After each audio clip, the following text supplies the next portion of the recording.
తిరుమలలో భక్తుల రద్దీ నెలకొంది. శ్రీవారి ఆలయంలో వైకుంఠ ద్వార దర్శనం కొనసాగుతోంది. భక్తులు క్యూలైన్లలో నిల్చుని స్వామివారిని దర్శించుకుంటున్నారు. భక్తులకు ఎలాంటి ఇబ్బందులు కలగకుండా టీటీడీ అధికారులు అన్ని ఏర్పాట్లు చేశారు. కాగా తిరుమల వైకుంఠ ద్వార దర్శనం కోసం టీటీడీ అధికారులు జారీ చేస్తున్న సర్వదర్శనం టోకెన్స్ కోటా పూర్తయింది. శ్రీవారి ఆలయంలో వైకుంఠ ద్వారాలు తెరిచి ఉంచే ఈ నెల 19వ తేదీ వరకు సంబంధించిన టోకెన్స్ కోటాని అధికారులు జారీ చేశారు.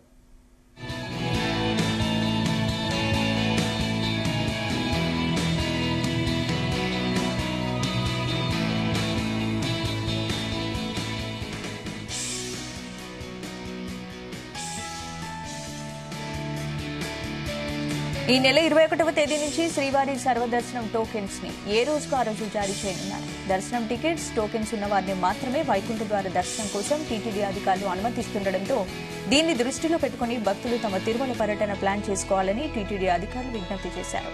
కాగా 7 రోజుల్లో 4,75,000 మంది భక్తులు వైకుంఠ ద్వార దర్శనం చేసుకున్నారు.